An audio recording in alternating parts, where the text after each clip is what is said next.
Hi, it's Aurora with a Snick update. So, oh, there he goes. Ah! I don't know if you can see him.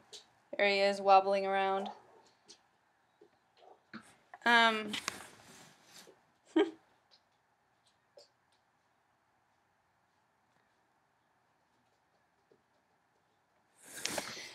so where have we been? So we've mostly been waiting for the tip of his tail to fall off. The tip was sort of the inside of the tumor, and it took a while. We stopped putting the neoplacine ointment on it, and we just, because it got hard and sort of like rock-like. I mean, he could tap it on the ground. Like if his tail hit the ground, it sounded like a rock tapping on a piece of on cement or something hard. And so finally, after putting wound balm on it and starting him on the oral version of the neoplacine instead of the ointment, it fell off just about 3 or 4 days ago. It was a little bloody, it still is, but it looks really clean. And the vet said that he couldn't visually see any cancer left on the tail, which is miraculous.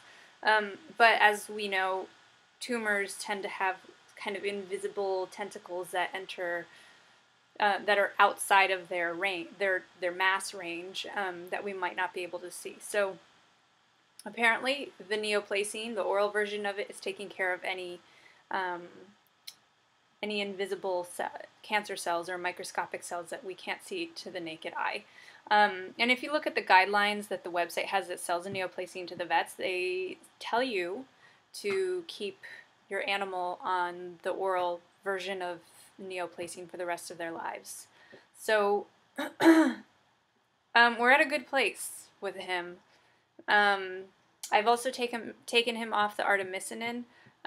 He was on it for about 2.5 months, and then he started, and he still gets cold, but about 2 weeks ago he started shivering, and he stopped eating so much.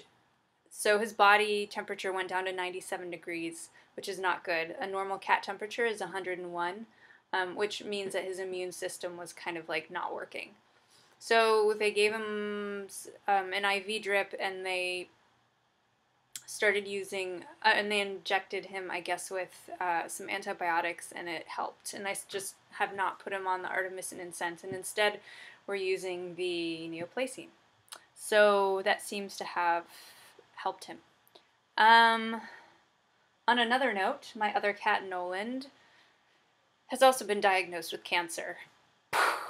What the flick? Needless to say, it's been a bit of a tumultuous time. But some interesting news along the lines with that too. So about 3 weeks ago, he went in because he had kind of like a thing that was bothering him in his mouth. He was kind of doing this weird like tongue weird thing, and sometimes like going like this with his paw. So I took him in, and the vet said that there was like a swollen area or a growth. He wasn't sure which. So he put him under, he extracted it, he cut it out, and then he sent the tissue to the lab to get it tested, and he came back with squamous cell carcinoma, which is cancer. A devastating cancer at that.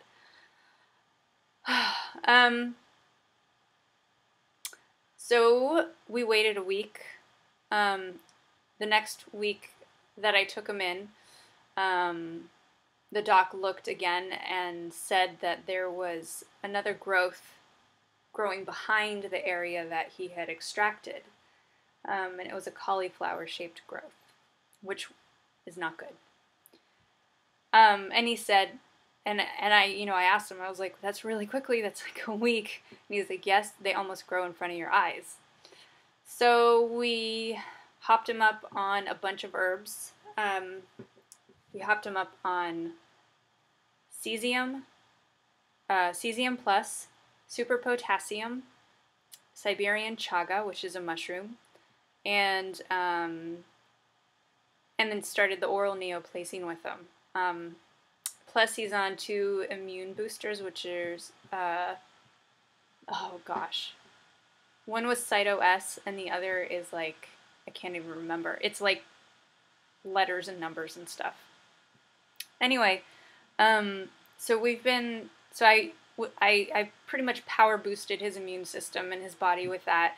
And then the next week that I took him back, that growth that the doctor had seen and taken notes on wasn't there anymore. So, and he was shocked. He was absolutely amazed. So, I don't entirely know where Nolan stands with this mouth thing. He still does the weird tongue thing, but not as much. And we're just taking it day to day. He's eating perfectly fine. He's purring. He's happy. And this particular kind of cancer can kill a cat within 2 to 3 months. So we're about a month away, almost a month away from that. And he has not deteriorated, so it seems. So I'm crossing my fingers that this is just kind of a blip along the way, and his body can handle it, and, with proper nutrition, they are eating completely raw, except for a little bit of wet canned food, that they get their neoplacine in, otherwise they wouldn't eat it. They're taking all of the meds really well, just through putting it in their food. They're eating all their food. What else? And I'm also giving them alkaline water, which I'm getting at the health food store. So with the alkaline water, which is like, I think 9 to 10, I'm using that also to boil burdock root and making a tea and adding that into their food because it helps also alkalize and cleanse the blood. So that's my update for the cats. I feel in a really good place right now, which is awesome because I haven't been feeling in a good place with them in months. But I will let you know. Oh, you want to see the end of Snick's tail? I have it. Hold on one second.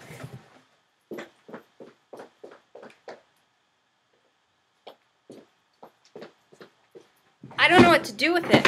Ah! Damn it. I got too excited.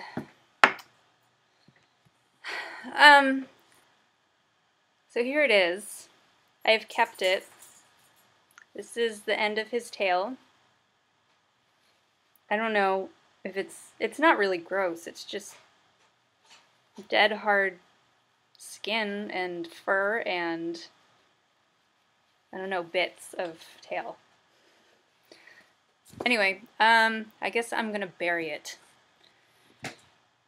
Have a good day.